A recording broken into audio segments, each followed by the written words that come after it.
लोकसभा चुनाव की बेला में पुलिस और प्रशासन की लगातार वाहन चेकिंग की कार्रवाई और विशेष अभियान अभी भी जारी है।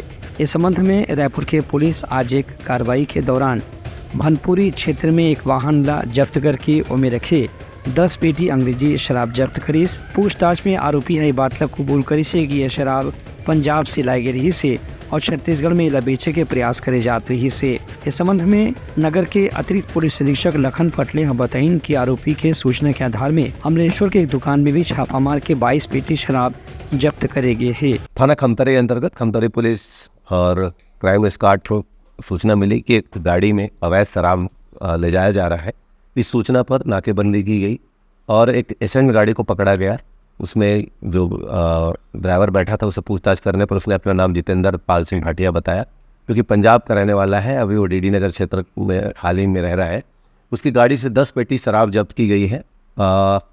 फिर उससे और भी आगे पूछताछ की गई। कड़ाई से पूछताछ करने पर उसने बताया कि वो अमलेश्वर क्षेत्र में एक दुकान में अवैध शराब और छुपा के रखा है। वहाँ से 22 पेटी शराब, कुल मिला के 32 पेटी शराब उससे जब्त की गई है। लगभग 14,50,000 के आसपास का इसमें शराब था, जो कि पंजाब से लाया गया था। नंबर 1 मैकडॉनल्ड इसको जब्त किया गया है और आबकारी एक्ट के तहत इसके खिलाफ कार्रवाई की गई। अब तक के पुलिस की कार्रवाई में करीब 32 पेटी पंजाब के शराब जब्त करे जा चुके हैं, जिनकी कीमत 14.5 लाख बताए गए हैं। फिलहाल आरोपी गिरफ्तार करके जेल भेज दिए गए हैं। Bureau report Uttarakhand news.